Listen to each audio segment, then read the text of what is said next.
फारूक सलीम साहब, ये sugar millers largely असम्बलियों में बैठे हुए हैं और ये खबर बड़ी अच्छी खबर थी पंजाब हुकूमत ने कि वो चीनी का एकदम आग लग गई, पता चला कि इन्होंने रिकवरी करनी मिलों से शुरू कर दी है। मिल ओनर्स तो असम्बली में बैठे हुए हैं।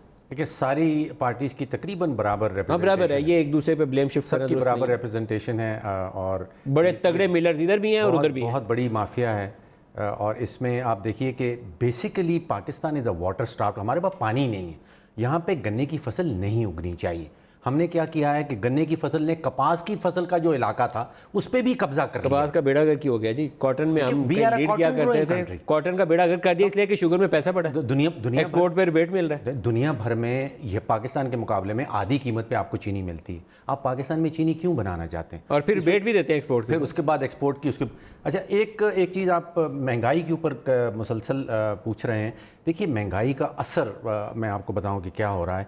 रेस्टोरेंट वाले आज कह रहे हैं कि 30 से 35% चिकन मीट उन्होंने ख़रीदना बंद कर दिया बिकॉज महंगाई की वजह से रेस्टोरेंट के पास कस्टमर्स कम हो गए। जब वो कम हो जाते हैं तो पाकिस्तान की एक बहुत बड़ी इंडस्ट्री है पोल्ट्री की इंडस्ट्री, जिसमें वो हैचरीज भी हैं, वो चूज़े बनाते हैं, अंडे भी निकलते हैं। चिकन क्यों नहीं खरीद रहे आप? ये जो बात बताई कि 30-35% खरीदना बंद कर दिया, क्यों बंद कर दिया? क्योंकि उनके पास कस्टमर नहीं है। कस्टमर क्यों नहीं आ रहे हैं? क्योंकि गैस का बिल देने के बाद, बिजली का बिल देने के बाद और जो इजाफी टैक्स पड़ेगा, कस्टमर के पास कोई डिस्पोजेबल इनकम नहीं बचती है। देखिए तो सब महंगी। आप अगर पता नहीं सब्जी गोश्त वगैरह खरीदते हैं कि नहीं घर का, अगर आपको खरीदने का इतफाक हो तो उनकी प्राइसेस जो हैं वो नहीं है जो आज से 6 माह पहले हुआ करती थी। मैं अपने मुलाजमीन के घर के बातचीत करता रहता हूँ। आज मुझे वो बता रहे थे कि हमारे घर में 300 रुपये की एक हांडी बन जाया करती थी और ये सब्ज़ी की हांडी है और वो 5 या 6 लोग बैठ के खा लिया करते थे।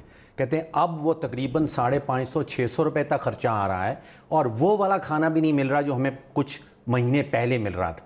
तो महंगाई तो बिल्कुल साफ नज़र आने लगी है। और ये मैं साइकिल आपको बता रहा था। देखिए जब रेस्टोरेंट के पास आदमी जाना बंद कर देता है तो रेस्टोरेंट अपनी खपत कम कर देता है। वो आज ये हाल है कि जो हैचरी वाले चूज़े दे रहे थे उनका 35 रुपये कॉस्ट आती है एक चूज़े के ऊपर, अब वो मुफ्त में दे रहे हैं। वो कह रहे हैं कि हमारी तो हैचरी चल रही है, हमारी खपत ख़त्म हो गई है, या तो हम इन चूज़ों को कत्ल करेंगे, वो जो जला देते हैं, या फिर हम उनको देंगे। अच्छा, एक मैकेनिक साहब से बात हो रही थी, वो कहते हैं कि जी मेरे पास 8 से 10 गाड़ियाँ रोज़ की आया करती थी, मेरे पास 5 एम्प्लॉइज़ थे, अब 2 से 3 आने लगी। मैंने कहा भाई क्या हो गया? लोगों ने क्या तेल बदली करना बंद कर दिया? क्या टकरें कम हो गई हैं जो आपके पास? देखिए जो 3 महीने में तेल बदलता था वो कहता है मैं 4-5 महीने में बदलूंगा।